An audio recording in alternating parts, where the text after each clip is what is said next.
Hey everyone, Jerry's back. I almost forgot we had intro music because it's been so long since we did one of these, but we do. So we're back.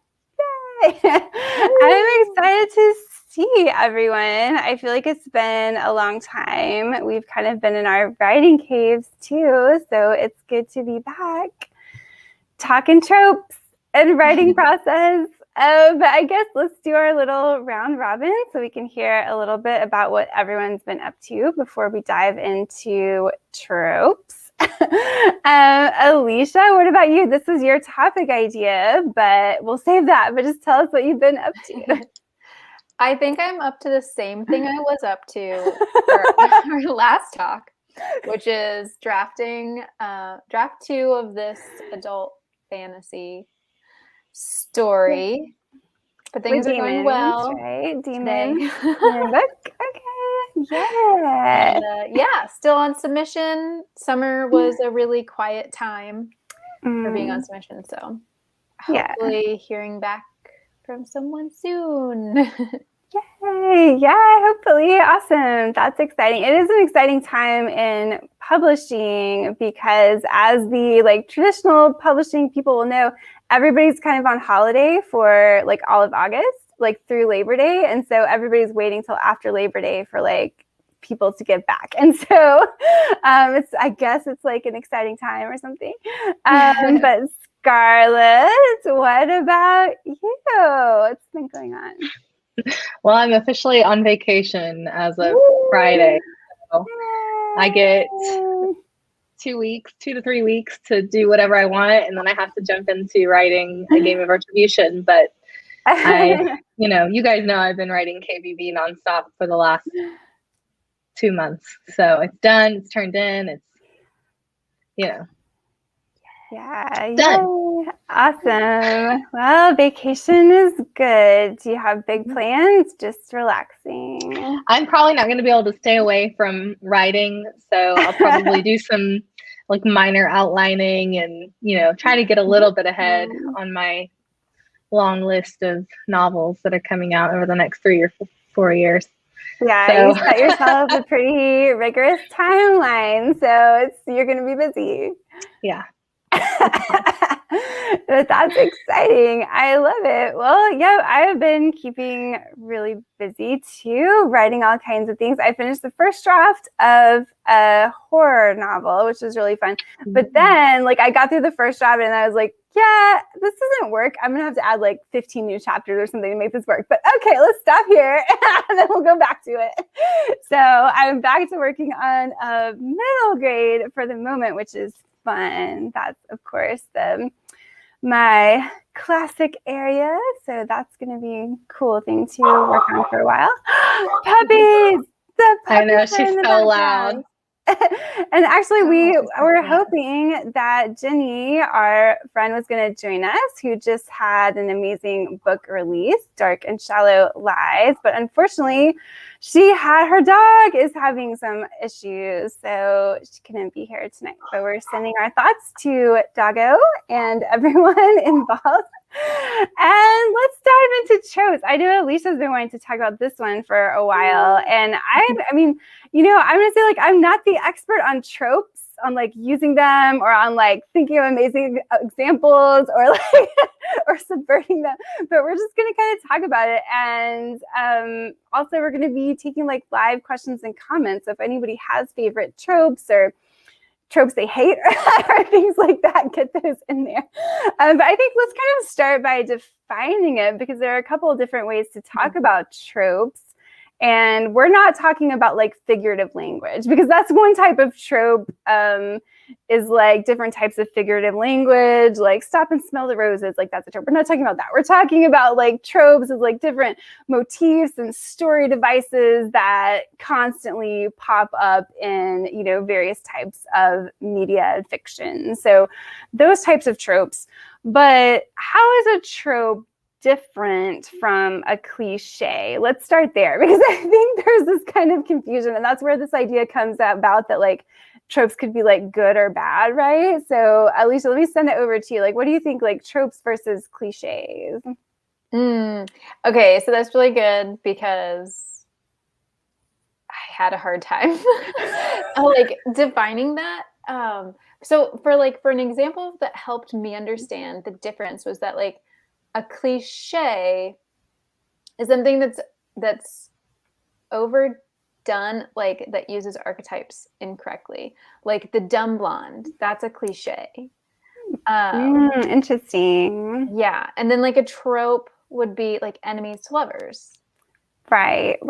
Which is my favorite. Well, and like to me, I guess, I think a cliche could be a trope. Like, I think that's where it gets murky. However, that yes. But I would describe it like that. I would describe it like tropes are neither good or bad. Like you said, like there are just these archetypal story elements, and tropes kind of come from those. Like they just emerge from these archetypes that make up all stories.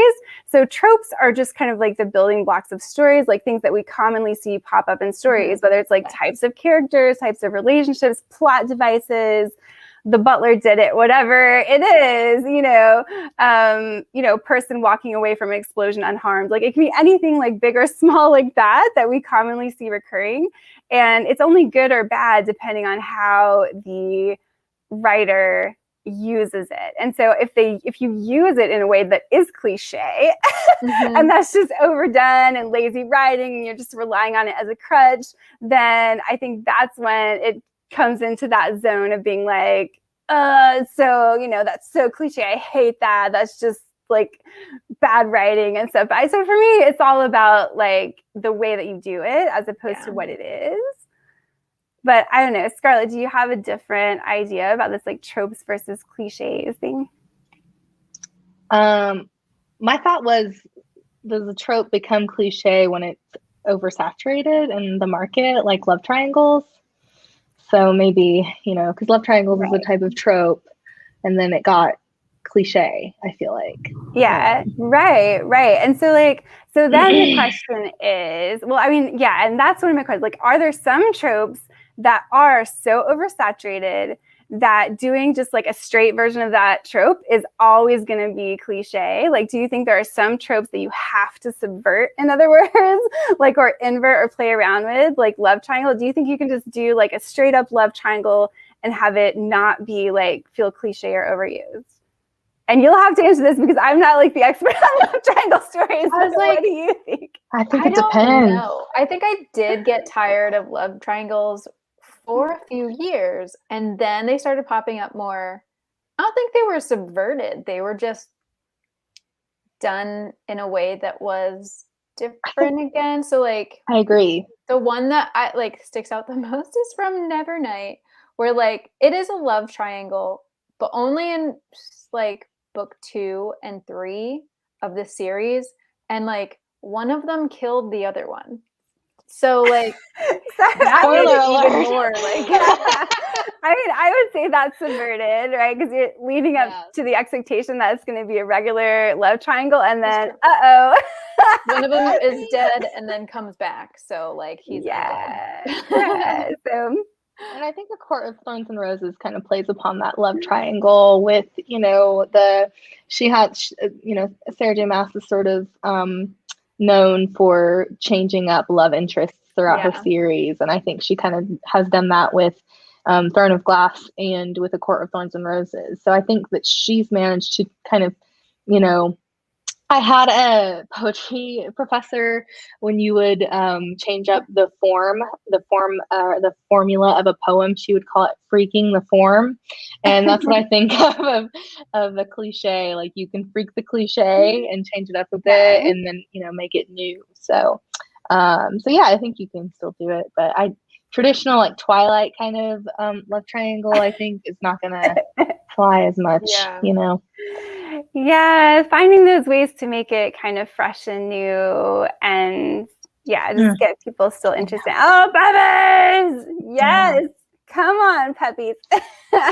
More puppy is what we need. So what are there any other love triangles? Are there other ones you think that you kind of have to subvert or twist or just change up in some sort of way? I'm thinking like of The Butler Did It that I mentioned. Like, could you really have a mystery in which The Butler did it that you didn't like somehow twist it that would be really tough. Do you remember, of course, Clue, like Tim Curry, the classic movie. You don't remember Clue? What? I totally remember. I didn't know if it was a movie.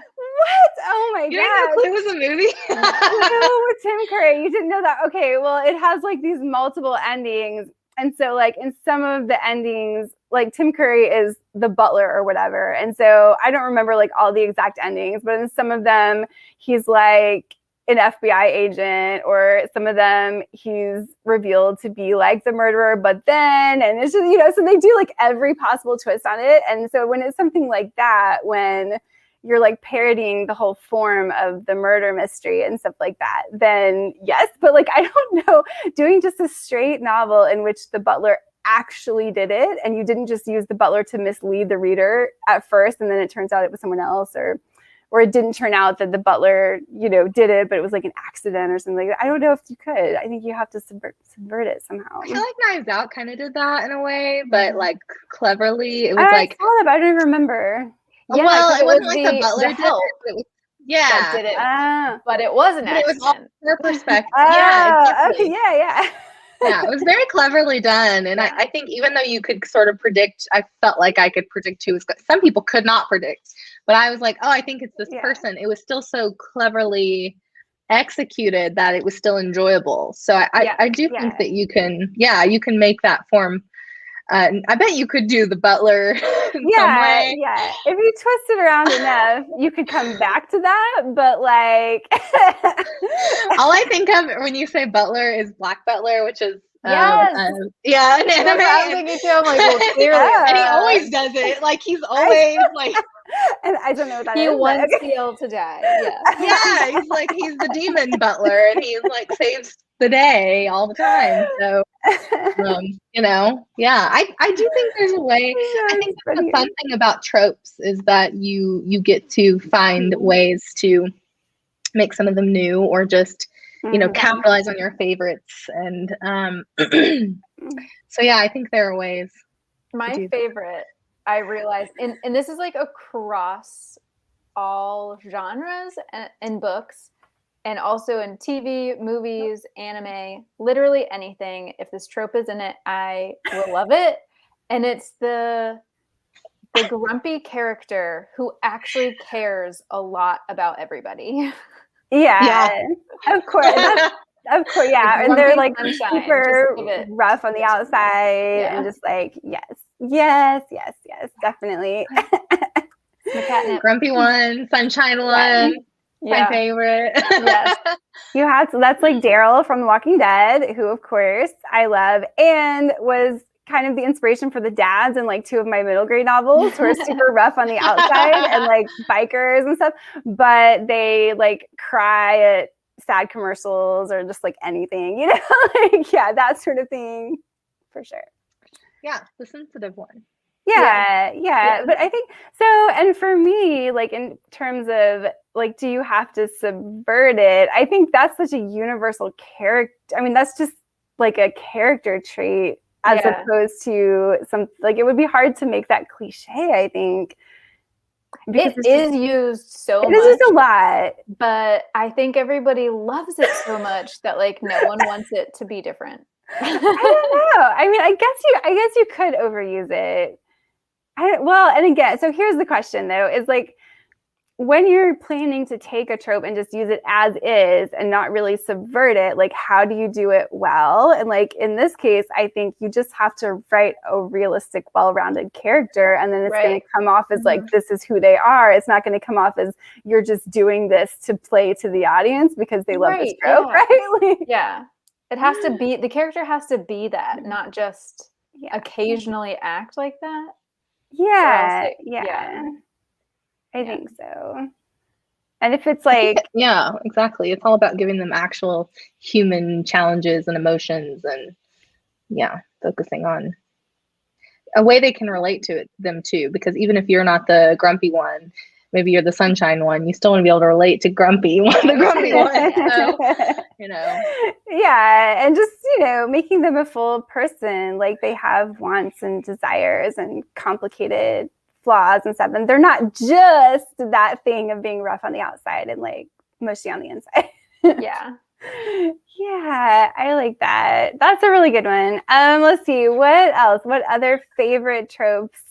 Just like, even if you just took them as is, what are your like favorite ones that you wouldn't necessarily There's have only one bed. Or one horse. Or one horse, yeah. There's only one something. Only one horse or only one bed. I love those two. Yeah. Yeah. That's hilarious.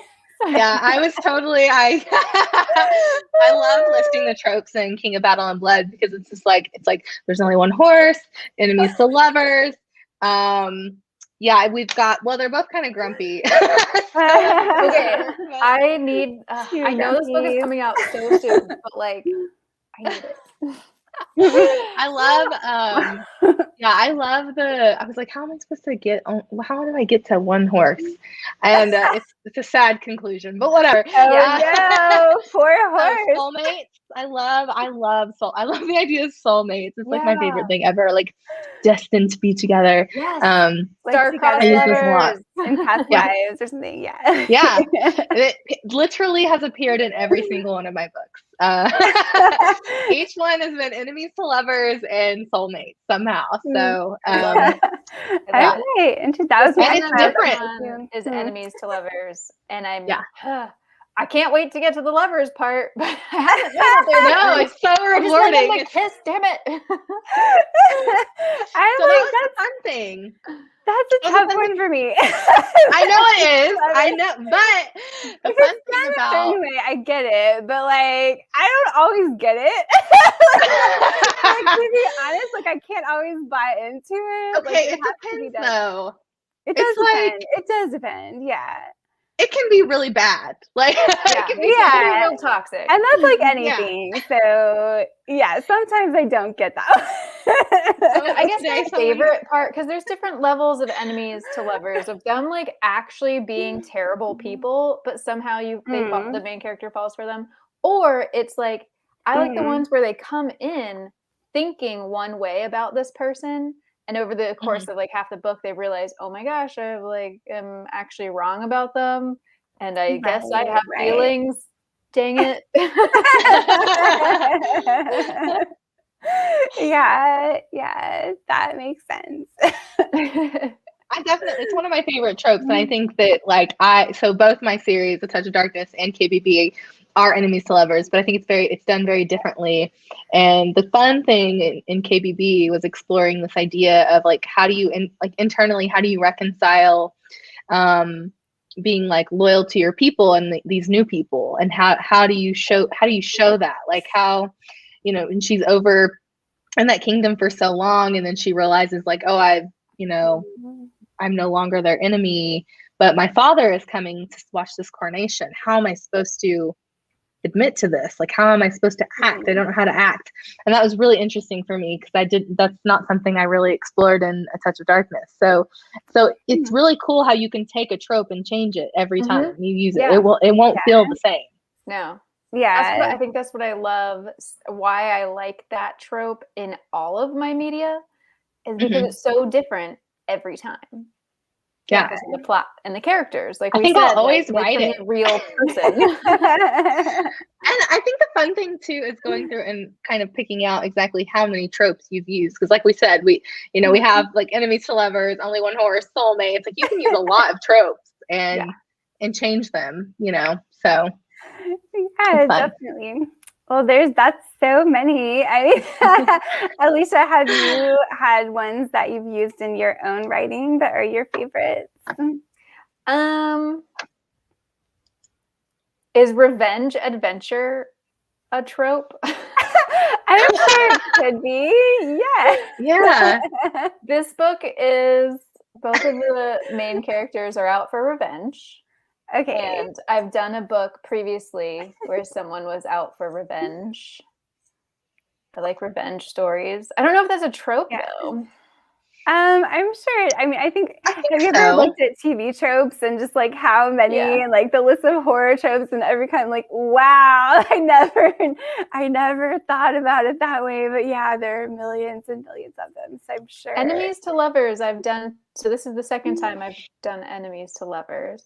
The one before this, that was a YA book and then turned into middle grade, so that kind of fell off. Was friends to lovers, which is popular. I've never done fun. friends to lovers. I was definitely that teenager who believed in it, like because I read it so much. I was like, yes, best friends always fall in love. So I was like constantly falling in love with my guy friends. I was like, oh, we could fall in love. That's funny. We can fall in love. We're best friends. Yeah. I guess I did do that in Hello Future Me, my middle grade, because although it's like a crush that doesn't really like, you don't really see that when it comes to fruition, but since you get a glimpse of her future self, you kind of get an idea that maybe they are still together, like in college or something. So yeah, I guess I did that one. Interesting. I don't know. Like I was trying to think of my favorites. It's really every time I try to sit down and be like, let me think of all these examples or like all these specific things, I suddenly forget everything I've ever read or written. I just can't think of anything. But okay, so my favorites, one of my favorites is a character that has this like deep well of emotions. It's like deeper than anyone else, but for some reason they can't express it. And so like, of course, Spock is like the classic example, but I mean, I think there's a lot of characters and that kind of goes with like the rough on the outside, but mushy on the inside. Because a lot of times those characters are like a deep well of emotions, but it just can't come out, but you know it's there. Love it. So that's I love that one. And I don't know if I've done it like apart from those kind of like rough dads or whatever that have like the rough on the outside dads or rough dads. Well, you know what I mean? Like the dads that like act all tough and then they're not hashtag. Yeah, that's actually a different book. That's the adult version. Put that in KBB too.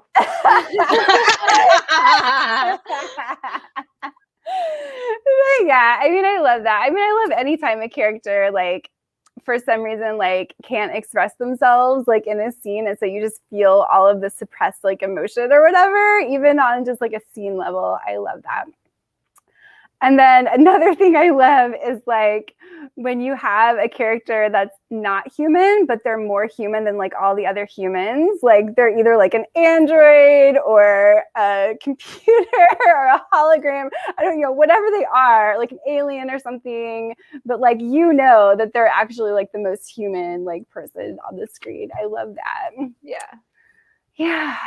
Those are the top two I could think of. But I don't know. There are a lot of good ones. So when you start thinking of them, it's like I know. I think I wrote some down, but we might have already talked about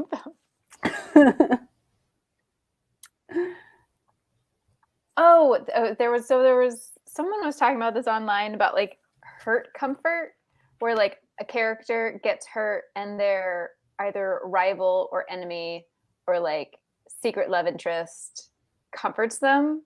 There's like a scene that's like hurt comfort. And I was like, oh my gosh, yeah, I have seen that in a lot of stories. And I don't hate it. Yeah, it's always good too. And it's like the enemy or something like ends up being the one that's like giving you comfort in that moment because they're like suddenly. I may have accidentally, I just realized I did put that in the draft. No, I'm like, that's in KBB too. In KBB. This scene happening. I use so many tropes. Yeah, I love it. But I love them. And like, especially in fantasy, because I love fantasy. I mean, I guess you could put this in a contemporary story, but it might be weird. But if the two main characters are like in a fight and one of them like puts a knife to the other one's throat, like, you know, before they're right. Well,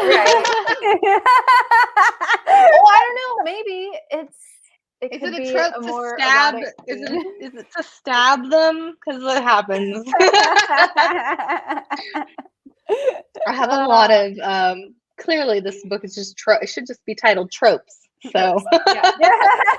That's what I feel with my book. I just like decided, I was like, well, here's this premise, and I'm just gonna throw everything I love about any story inside of it. Which is might be why it's so long. I think that's why I think you can do I mean, probably in any genre, but in romance it's especially like fantasy romance, which is this kind of newish mesh of genres. It's so easy to put to layer so many tropes. But romance in particular, I think we really survive off tropes in romance. Like, you know, you've got the billionaires and the mafia romances and like, you know, and the cowboys. It's just like, and those are all kind of tropes that people really seek out, and it becomes sort of, it's almost like a niche, but it's a huge niche, you know. So there's one author I follow, Nisha Sharma. Her adult romance books are all CEO. They're like the CEO subgenre. So it's all like, but they're not all men. Most of them are like the woman is the CEO. See, that's a really cool. You're inverting. Yes. Well, it's so true that the genre really does matter in terms of like how you use the tropes and like just how they're viewed and how they're treated by the author too. Like in romance, like you said, it's like expected, people want them. Like if you don't include them in a certain way, like if you subvert them too much, then the readers might not want to read it. I mean, like, I mean, one bed to some people are like eye roll, but to me, and like, you know, the Legion of Romance, like, let the other place have one bed too. Right. And so, but if you're writing, you know, other genres, it's going to be different, like mysteries and thrillers and horror or literary fiction. Like literary fiction still uses tropes, but they're just going to be like treated differently, and you're going to use different ones and stuff. So yeah, it's definitely important to know what you're writing and to be well read in that area, which is something I'm always working on. There's just too many books to read and too many things I want to write. And how can I be well read in like every area that's ever been created? Because I want to write everything. That's a tough one. But yeah, so that makes me think of this other thing. I was like reading about all the different trope terminology before we came on. And so there's this idea of lampshading or spotlighting a trope. And so spotlighting a trope is when you're kind of winking to the audience and you're like, I am very self-aware that this trope is happening right now. It's kind of an inside joke. We all know what's happening. Wink, wink, right? And lampshading is when something happens in the book that might force the reader to no longer be able to suspend disbelief, like it's just too ridiculous, or like and so you kind of lampshade it, like you're putting a light on it and like explaining away what just happened, and be like, no, this does work within the story. Don't worry, you can still suspend disbelief. It's fine. This thing just happened, but whatever. So like, I don't know, like, do you ever feel a need, like you're using a trope that like in a certain way, or that's really overused, and do you ever feel the need to like call attention to it so that the reader knows that you're aware of this? Like they know that you're not just like oblivious to what's happening, but like you're doing this thing on purpose or whatever. I feel like sometimes I'm kind of confused as to like when you would need to do that, because I feel like if you use a trope, it's because you like the trope. Well, I don't know so much in romance that you have to, because it's sort of expected, but I can tell you the things I have called attention to and made fun of for myself, but it's not appropriate. So, but I do, if I do something, there's one, so there's a chapter in A Game of Fate that is called For Your Pleasure, a montage, because in, how beginning of like Deadpool, there's a certain kind of montage, and sometimes in those kinds of movies you have like a montage of things, and so I kind of like was being funny doing that. So that's kind of what I did, which I think is kind of a trope. in some ways. So, but it's really funny because some people get it and some people just like read the book and don't like pay any attention to it. So I do stupid stuff like that. But it's mostly because I think I'm hilarious and not because of any other reason. Nice. I think that's like, of course, like parody, like if you're parodying something, you're giving a big wink, like Yeah. I know what I'm doing, don't like, worry, like yeah, so I think that's one reason. I read an example, which I haven't actually seen this episode, but like an episode of Archer in which Archer is naked in bed and grabs I think it was a grenade like out of nowhere, and the person says like, "Where did you get that grenade?" And he's like, "It was behind the lampshade," like as a joke because he's like lampshading this moment by like explaining away like a possible thing that happened in the script in a way that now it all makes sense. So don't worry, audience. Like. So I guess stuff like that. It probably like I bet it's big in like sci-fi and fantasy when you have all of these kind of, you have to take a big leap of faith and stuff. You just kind of explain it away. So I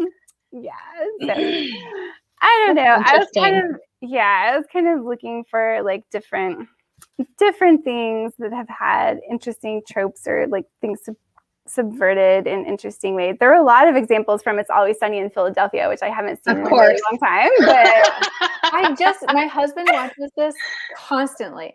Like if he's just in there by himself, he's just watching it. I watched it years ago, and actually we did, when I was in the Peace Corps, we did like a live musical for like a talent show or something, and I think I played the waitress. I don't remember. Anyway, the point is that yes, I've seen it, but it was like a really long time ago. But it subverts so many things, like the sitcoms having likable protagonists. There's nobody that's likable in the entire show. I really like Charlie.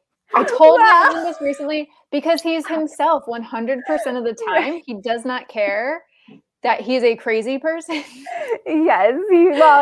So we might still like him, but they're technically not. They're technically awful people. Yeah, they're technically terrible people. They're technically awful people who are rude and also like broken a million felonies, like felony you have learned nothing, which is a big one, because like pretty much in every story or show, the idea is that the character will learn and grow and change by the end, but it subverts that completely because they can't learn and change and grow because they are not self-aware enough to know that they've ever made a mistake in their lives. And so they just I think it would be really hard to write a book like that. Like it plays really well on television, but like in book form, I'm like, I mean, there must be examples, but it would be really hard.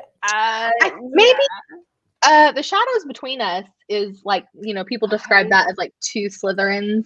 I love that book. And they're two terribly, like they are actual not good people, and people are very conflicted about you either love it or you hate it. And so maybe that's I love it. I'm a Slytherin, so I was just like, go girl. Like, murder him.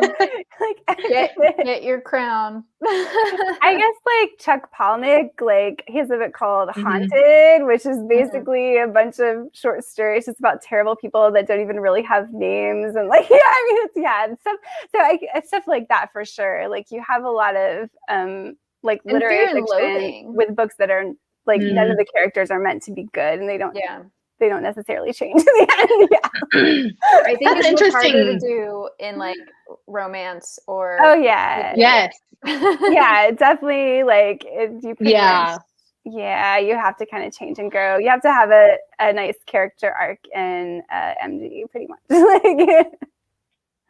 I feel like even with The Shadows Between Us, even though like that's fantasy, but you find something to like. I remember that one part where she likes the dog, and I'm like, okay, so she has these small redeeming qualities, and so you have to, even in KBB where I have a woman who like is gonna go after the thing that benefits her the most. She has to be likable still, and I feel like in contemporary they can just be terrible people and it's fine. But I don't know that you can really do that in romance or fantasy. That has to be a redeeming quality or something that the reader can relate to. Right, right. Yeah, because you can, I mean, of course, anti-hero in itself is one of the biggest tropes of all time. Yeah. So you can definitely have anti-heroes, but yeah, you still have to have that reason that you're rooting for them. Otherwise, they wouldn't be a hero at all. They would just be anti. Yeah. So, yeah. No one wants to be that. No one wants to be that. I know. Well, and speaking of, so I recently discovered Poppy Z. Bright, whom I had never read before. And so I was reading some short stories, and there's this one short story about these two formerly conjoined twins who were like 15. And so they were cut apart at the shoulder when they were kids, and they don't really speak, like they're kind of uncommunicative, and these two grifters like come along and meet this family of these two conjoined twins that like live under the porch, and they're just, all they want is to be put back together. And so it's like this, it's called Angels, and it's like this heartwarming story about the grifter who kidnaps the conjoined twins and takes them to this place where they can have an experimental surgery to be sewn back together. And spoiler alert, in the end, they're like completely happy and all their dreams have come true, but they die in the experimental surgery. And this is like the hero is the one that kidnapped them and brought them there. Like, I love stuff like that where it's just like a truly disturbing like story, but then it's like the characters like involved in it are like, this was beautiful, and like you're subverting the very idea of what is beautiful. Like it's like such a good story. But and another that was one, like the most Kim thing. Okay, I've ever the heard. Twilight Zone. I love the Twilight Zone, of course. And there's this one episode called Miniature, and it's all about this guy who goes into this museum, and there's a dollhouse with this miniature figure of a woman inside, and he sees her moving, and they like fall in love. So he keeps coming back, and his whole life is like ruined because he can't leave. Like he's so obsessed with this woman in the dollhouse that he can't leave it alone. But like, so you expect the ending is going to be like he realizes he was wrong, or like he changes his ways. But the ending, spoiler alert, is that no, actually he lives happily ever after by also shrinking down to miniature and like living with her like forever in the dollhouse world. Like you expect he's going to have some big change and like realize that this was not really happening. No, it was happening. It's just like a beautiful love story, and now they're both living in the dollhouse. I love stuff like that when like they take it in like a creepy, unexpected way, but it's sweet. Like sweet creepiness is like my favorite thing. That should be your brand. Sweet creepiness. That is my brand. It basically. That's definitely her brand. Yeah. But yeah, that's because the main tropes that I've written about are like the Grim Reaper, and the way that I subvert it is just to make it sweet. Like, you know, that's like make it sweet, like middle grade, friendly, kind of as sweet as you can make the Grim Reaper. So yeah, I think you need to write like straight horror for kids. My niece, that's all she wants to read. It would be fun. She doesn't want anything sweet. She wants to be scared. That's it. I know. And I've thought about it, and it is so fun, but like I just have this deep need to subvert, like trying to do something straight up, it just doesn't interest me as much. But like, although it is fun, I mean, so maybe one day. I wish I could, but I'm a scaredy cat, and I was like, there's no way I could ever write horror because like I can't even read it. I don't even know what kid lit horror looks like because I haven't read it. I mean, I'm the opposite. Like my problem is that because I don't get scared by horror for whatever reason, I've just seen too much of it. Like it's always fun and I enjoy it, but it's not, unless you subvert it in some way, it doesn't challenge me, I guess. And so therefore I always have to like subvert it in some way as opposed to just like straight up horror. But it would be really fun to write straight up horror, I have to say. Like maybe that's the challenge. Maybe that is the challenge. Right. It would be a challenge for me because I always want to take it somewhere that's more like emotionally heavy, and like to try to do it not in that way would be really difficult for me, but it would probably be an easier sell. Honestly, because I mean, I know like I tend to do the more like the gritty literary version of horror for middle grade, and I think the straight up just what one of my editors has called clean horror for middle grade is actually an easier sell. So Oh. Clean horror. Yeah. That's Does what that she mean called it, like which I no thought was fun. gore?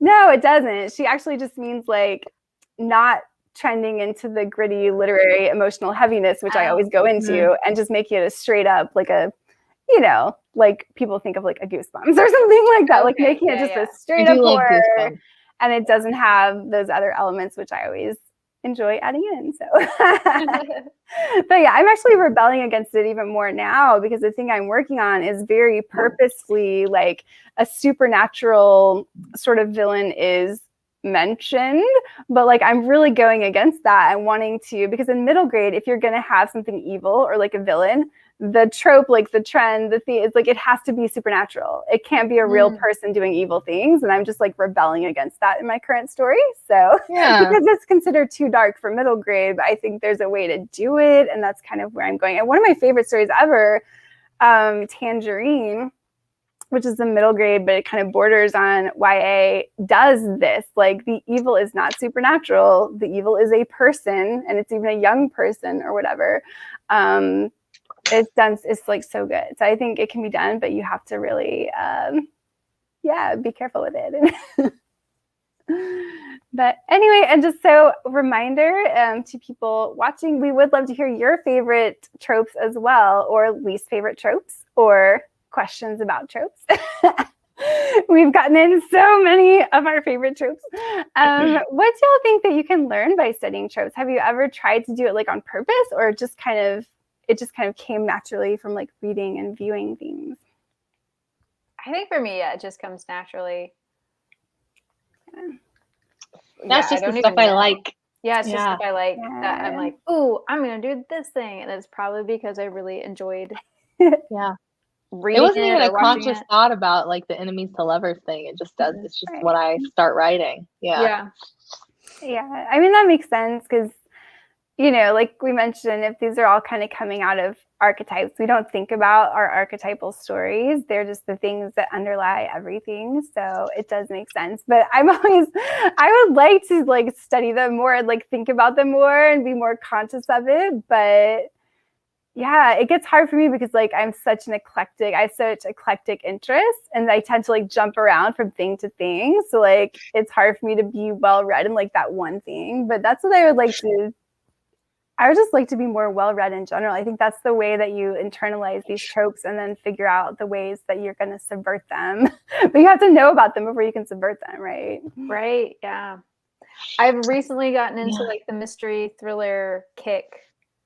Didn't really read any mystery or thriller for like a decade or two. I was very into sci-fi fantasy. And before that, very into just like straight contemporary. And now I'm into the mystery thriller. So I'm like finding like the tropes there. Yeah. Like you were talking about the butler thing, and I'm so new to mysteries that I was like, oh, the butler can't be the one that does this. Well, the butler's just like the classic one. I love it. I mean, actually, this is a funny, this is a nice segue because I've just been thinking about this with thrillers, really anything like thrillers, horror, anything where you're wanting to have a slow burn up to a big reveal. And it's really important that you have that slow burn.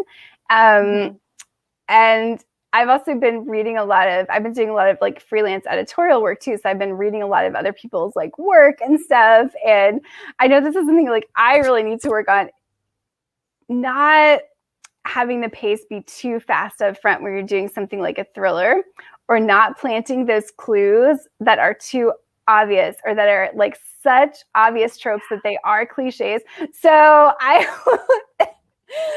I won't say if this is from something I read or not, but like, you know, we all know certain things that indicate that something like horrible is going to happen, right? So if you have a character, for example, that's like sharpening a knife when you come into their house, and they're sharpening a knife throughout the whole conversation, or if you go into the backyard of this nice suburban home and there's a giant incinerator in the corner or something like, I mean, there's certain clues that are too big to put anywhere in the beginning of your novel because they're just things that we've seen too many times. So I think that's when you're talking about tropes and like thrillers and placing clues, that's something to be aware of, that some of them have been done so many times that if you drop that in, we're immediately going to know what's happening, right? Yeah. Like, if we see any of those things, we're like, oh, okay, so this person's going to kill these people or,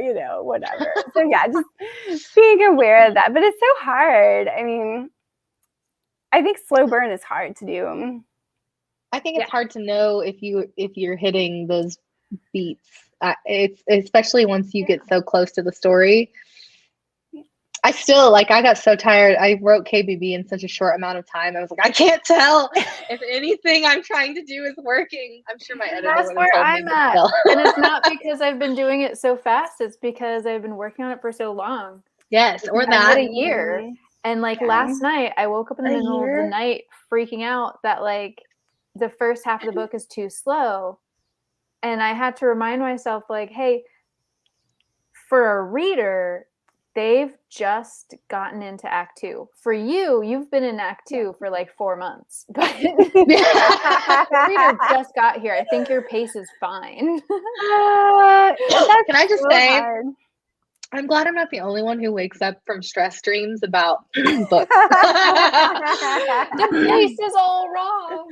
I know.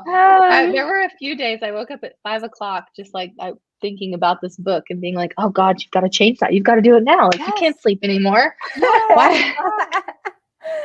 Yeah, pace is really hard for me, and just knowing what the reader reaction is going to be. But one thing I noticed is that when I think as the author, my book is slow as mud and the most boring thing that has ever happened, probably the pacing is good. Because I tend to pace way too fast, I've noticed. At least lately, I've been pacing way too fast. And and it's that thing of being too close to it. And it's especially frustrating because I've been doing so much editorial work lately that when I read someone else's thing, I have immediate clarity, immediately. I'm like, here's exactly everything that needs to be fixed about this. It's all there. And then I'm like, and now I could very easily take that, knowledge that I have, this clarity, and apply it to my own work. And then as soon as I turn to my own work, it's just like a muddled, ugly cloud. I can't see anything. I have no idea what's working or what's not working. Yeah. It's the most frustrating thing in the world. That's why you need a good critique partner or a good editor. Oh, I know. And I'm trying. I still don't trust them. I mean, I do trust them, but I still am skeptical. I'm like, it's tough. Are you lying? Right. I know. Actually, I'm just working with a new swap partner. I haven't said them my thing yet, but I'm going to. So I'm excited to try that. We'll see. I mean, I've had a lot of swap partners, and a lot of them are great. And it's just, but it's hard. It's hard. And then everyone says something different. You're just like, but we have a fan of the Second Chance romance out there. Is anyone else a fan of the Second Chance romance? The fun thing about Second Chance is there's so much baggage and so much potential for so many emotional conversations. And that's what I love about that. It's drama. It's usually drama. Yeah. And emotional healing. That's the arc, kind of. Yeah. Now I'm trying to think of my favorite Second Chance romances, but that's what I was thinking. I was like, tell me your examples. I'm terrible at thinking of examples. I don't even know. I know. Oh man, I was the age gap trope, which is such a thing for romance, but it's also it can be really well done and then really creepy at the same time. I could. It just do that. Depends. And when it gets creepy for me is sort of when it's in TV shows. So Shadow and Bone is an example I will use. I love Shadow and Bone, but it's really weird to see Jesse Melee and Ben Barnes in this kind of lover, even though it's their enemies or whatever. It's really weird to see that on screen, just knowing their gigantic age gap. And so that's really weird for me, even though in the books, like the Darkling is this ageless being and it's still just as weird, but seeing it is completely different. Yeah, I think some things are a lot different in visual media versus books, that's for sure. But there, I see this all the time in romance where it's like, oh, but the age gap is okay because it's fantasy. Right. So it's like, right. So like, Edward, like Twilight was a big deal. But now it's okay because it's in a fantasy world. Right. Right. I was talking to Liz Braswell and Jen Calanita. They wrote some Disney books for Tangled. And one is like the young version of Finn. And she said the weirdest thing was because she was writing it for Disney, so this is canon. They told her that in Tangled, Finn is 25 and what's her face is 16. No! She's writing the 16-year-old or like 15-year-old Finn, and she's like, so that would make Rapunzel how old? And I was like, oh. That ruined it. I ruined it. I will never. Yeah. I was like, oh God, why did they do that?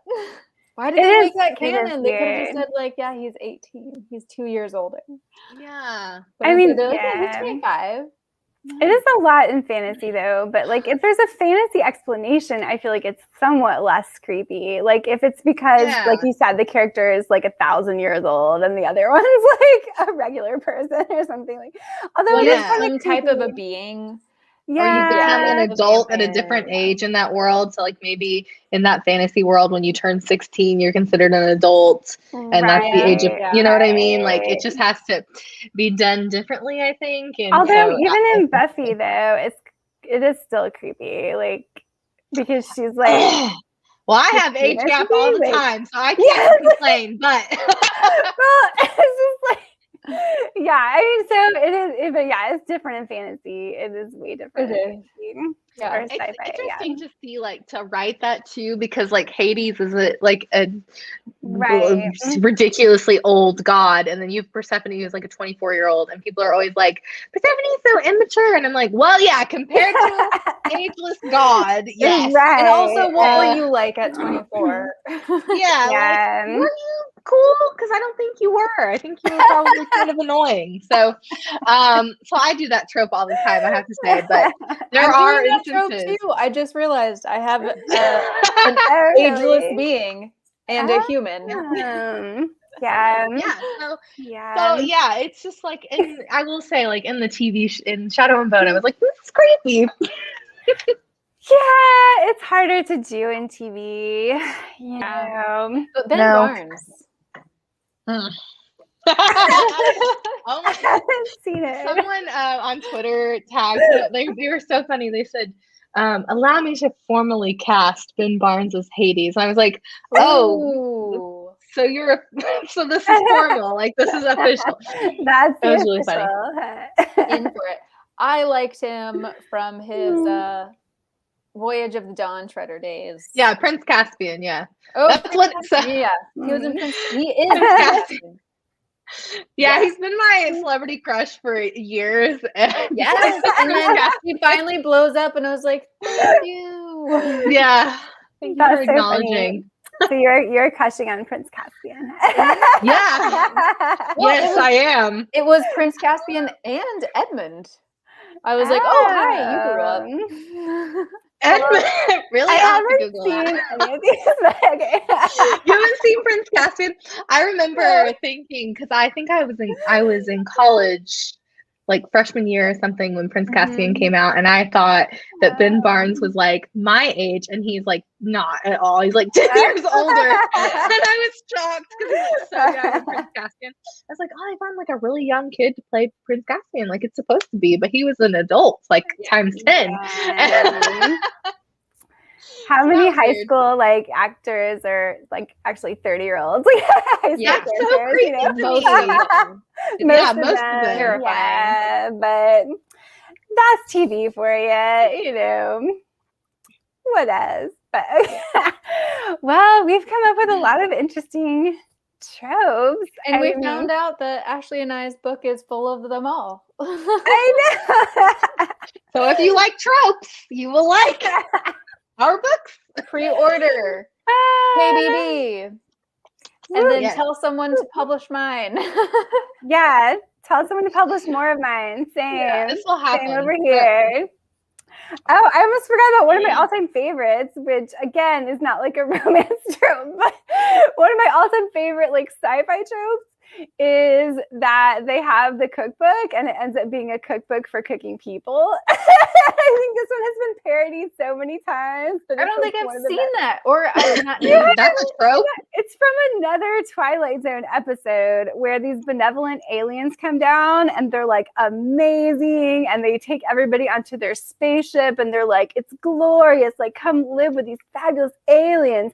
And then the whole time they've had this book that the like Earthlings couldn't decode or whatever. And then right as they're taking the latest group up into the spaceship, the scientist like decodes it. And it's like a cookbook for cooking humans. They're like, no, don't go. Yeah, it's like a classic. And it's been parodied like on The Simpsons and like everywhere. And I love it. It's really good. Is that like the creepy Sounds funny. doll? I like it. I guess And the creepy doll is could be a my trope. other one. And the creepy doll. Creepy doll. So, back in Twilight Zone days, right? I think Creepy Doll was still new. So they have the straight up version of like Creepy Doll and like the Talkie Tina episode. And they also have the creepy ventriloquist doll. But those are like some of the first versions of it. So now it's been like inverted and subverted and like twisted up a million times. But one of my favorite twists of it is Cuckoo Song by Frances Harding, which you start out and you think it's going to be a creepy doll story because the one character, every time they go into a room, like all of the dolls start becoming animated and like start moving and stuff. You're like, this is going to be a creepy doll story. But what you don't realize is it's not. It's so much Toy better. Story. No. Like, I mean, she's subversive on so many levels. It ends up being more of a changeling story, but like you did not expect that. And anyway, yeah, it's just, I won't like spoil it, but it's just so good. If you love anything like that, like Cuckoo Song is so good. It's subversive. I guess a trope that people don't like is like the Mary Jane, where they're like so smart but nerdy but beautiful, and they don't know it, and it's kind of like, you know what I mean? Like, Don't know it annoys me. Yeah, right, I know, too, 'cause I'm like,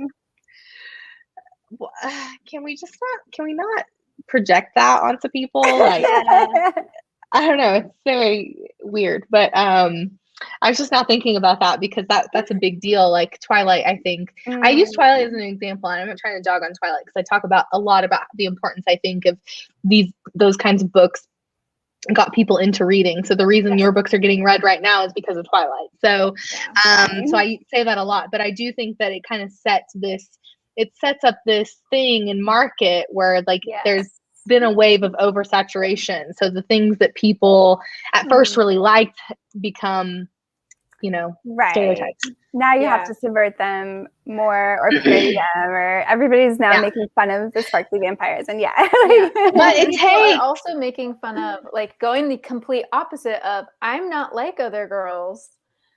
That like was Katniss subverting, and then it got cliche, and then it got annoying.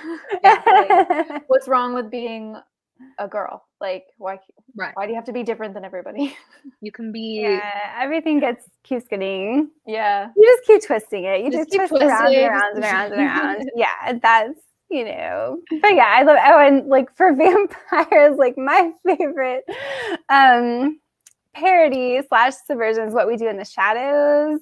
Oh my God, it's so good. It's so good. Yeah, and I mean that just subverts everything about the vampire tropes, you know, because they're the opposite of like scary or something like that. I know. I wish my mind was that creative because I just think that is the funniest thing. The hardest thing for me is like we were talking about with It's Always Sunny is that it's this idea of like as a writer, how do you come at something from like it's so different in It's Always Sunny because there's no character arc and they're all terrible people.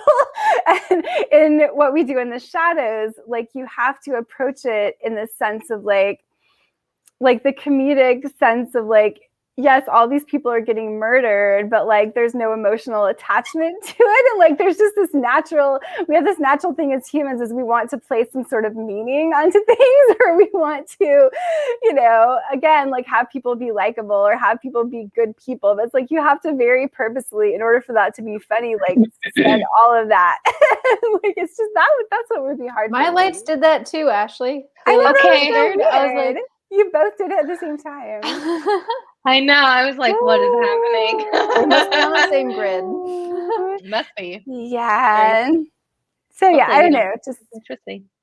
the whole, that would be tough. For sure. Yeah, I think some things work very well as TV shows, and then it would be super hard to have that translate into the novel form. Yeah. But Yeah. some tropes work really well in certain genres in novel form. Fake dating. I'm sure you I did. just forgot about fake dating. I Fake love fake dating. dating. Yeah, I love that. There's a really good book I read. But I can't remember the title. I was thinking I read a Highland romance last night that was like the second chance. Do you hear my dog playing with her? Yeah. I got her this like I think this is a donkey. It looks like a donkey rabbit thing. Yeah, I Yeah, don't it know. looks like a donkey. Anyways. Yeah. She always decides that she's gonna play with it when I'm doing something like this. Never plays with it any other time. She needs the attention. Yeah. Look at me, Mom. Yeah. That's what they do. Wow. Well, I guess another trope is like the dog always dies in the end, which you have to subvert that one. No. Subvert that one. But it's almost Yeah, always. to be fair, I Am Legend. I cut out when the dog was gone. I was like, all right, I'm not watching the rest Like of I'm it. done. Yeah. I'm done. Oh yeah. And a couple seasons burned ago, me. they added a dog to The Walking Dead, and I was like, oh, the dog's still there. No. The dog's still there. Well, because they killed off another important animal, which is like a tiger, and they did it in a way that was not like if you're gonna do it, it has to be like a really good, meaningful death, and it like wasn't. And I was like, oh no, you did not just kill off that tiger in a way that was not even like deep or important. I was like, come on. So they better not. I mean, if they kill off that dog, it's just going to be like too obvious. Like you can't kill off the dog. So anyway, come on, dogs. Yeah, we'll see. Well, we talked about so many tropes. Now I want to go read all the things. Every book. And All the books. All the books. So we are coming back.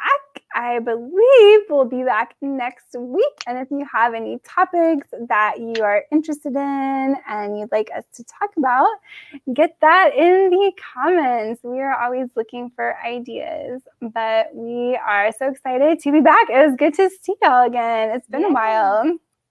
But let me play us out with our little music, and we will see everyone again next week.